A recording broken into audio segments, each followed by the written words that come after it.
الشيطان الرجيم بسم الله. Buka Quran surah ke-65 di ayat 2 dan 3. Wa may yattaqillaha yaj'al lahu makhraja wa yarzuqhu min haitsu la yahtasib. Siapa yang mampu meningkatkan takwa, aku berikan solusi. Semua kesulitannya aku mudahkan. Aku kirimkan rezeki bahkan dari sisi yang tidak dia duga. Anda ingin bahagia? Takwa. Lihat akhir ayat 189 di surah Al-Baqarah. Lihat ujung ayatnya. Wattaqullaha la'allakum tuflihun. Kalau kamu ingin takwa, kalau kamu ingin bahagia kata Allah, ingin sukses, tingkatkan takwa. Anda masih belajar di kampus, pengen pintar, ilmu pengen cepat datang. Allahu Akbar. Takwa juga. Buka Quran surah kedua di akhir ayat 282, paling kiri sebelah bawah, persis paling bawahnya. Wattaqullah wa yu'allimukumullah. Tingkatkan takwamu kepada Allah, aku tambahkan pengetahuan. Datang min ladunna ilma, dari kami, makanya disebut ilmu laduni. Bukan nggak belajar, dia ikhtiar. Dia belajar, dia mendekatkan takwa kepada Allah, tapi proses pembelajarannya dipercepat oleh Allah karena takwanya. Logikanya begini, logikanya. Anda dekat dengan pimpinan, akses mudah. Dekat dengan dosen, mudah belajar. Ya, dekat dengan orang-orang berpengaruh, dapat bagian kemudahannya. Anda dekat dengan Allah, apa yang tidak mudah bagi Allah? Bukankah Allah Razzaq, pemilik rezeki? Bukankah Allah Alim, pemilik ilmu? Sekarang ada orang dekat dengan Allah, ya gampang Allah kasih segalanya. Makanya orang dulu Pak, orang dulu itu punya keistimewaan sampai taraf nomor 5. Orang pintar sekarang dari segi ingatan cuma 4 bagiannya. 1, cepat ingat, lambat lupa. Cepat ingat, lambat lupa.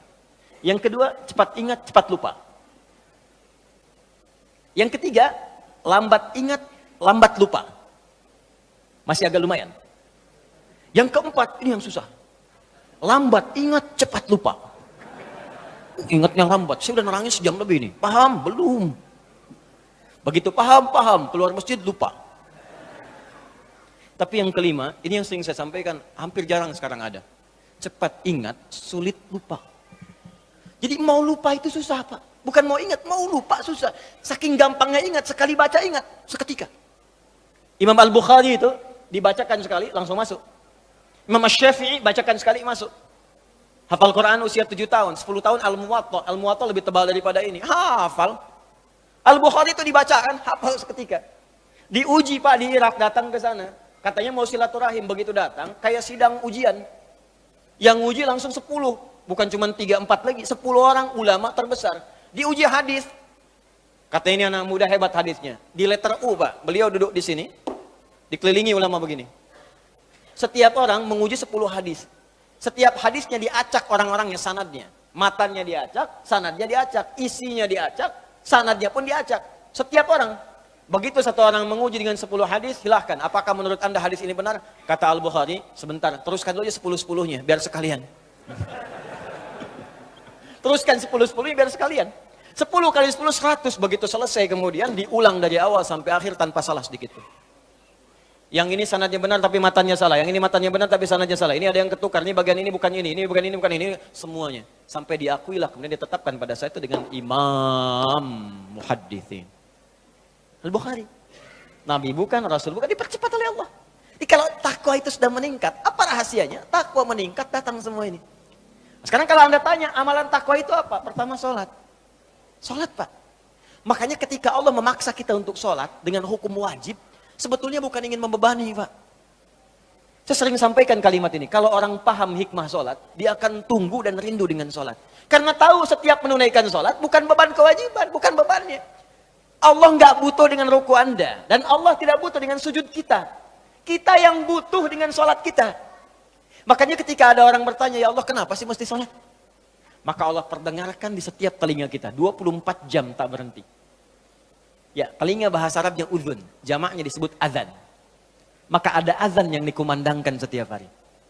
5 kali dalam setiap pergantian waktu. Subuh ganti ke siang, zuhur, azan lagi. Ganti ke asar, azan. Ganti ke maghrib, azan. Bahkan mau malam pun masih azan. Diperdengarkan. Yang paling dahsyat, azan tidak pernah dalam waktu bersamaan semuka bumi. Selalu ada perbedaan. Tanah Kusir azan, tiba-tiba Jakarta sana azan. Jakarta selesai masuk Tangerang azan. Tangerang azan sampai ke Serang azan. Serang azan selesai Banten, Pandeglang azan. Terus, ternyata semuka bumi 24 jam azan tidak pernah berhenti. Apa itu adzan? Bukan sekedar panggilan, tapi kalimat yang ingin disampaikan pada setiap orang yang mempunyai telinga dan pendengaran. Adzan. Ketika diperdengarkan ada syahadat, Allahu Akbar, Allahu Akbar. Makanya tidak sedikit ada orang-orang itu, Pak Ibu sekalian, masuk Islam karena dengar adzan. Dulu pernah ada orang cuma nonton, dia kuliah tuh di luar negeri. Ya. Kemudian di flatnya itu bukan cuma orang Islam, ada temannya non Muslim.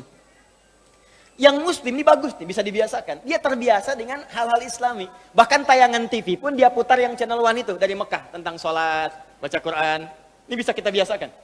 Ke kantor, kalau sedang senggang baca mushaf, baca hadis. Mungkin bagi sebagian orang dengan izin Allah dapat hidayah lewat kebiasaan kita. Begitu sedang membuka tayangan itu, muncullah sedang sholat Isya, tayangan persiapan sholat Isya langsung dari Masjidil Haram. Yang non Muslimnya tiba-tiba datang, yang Muslim itu cuma iseng nanya begini, kawan, menurut kamu berapa jumlah orang yang ada di masjid itu? Temannya bilang begini, ya mungkin 1.000, 2.000 lah gitu. Ya. Apa jawab yang si Muslim ini? Ada di sana sekarang setidaknya 500.000 orang sebelum dilakukan perluasan. 500.000 orang. Pertanyaan kedua, perhatikan kalimatnya. Menurut kamu, berapa lama waktu yang dibutuhkan untuk membuat mereka semua rapi seketika? Dia berpikir sejenak, kemudian dia jawab, mungkin seminggu 2 minggu kayaknya.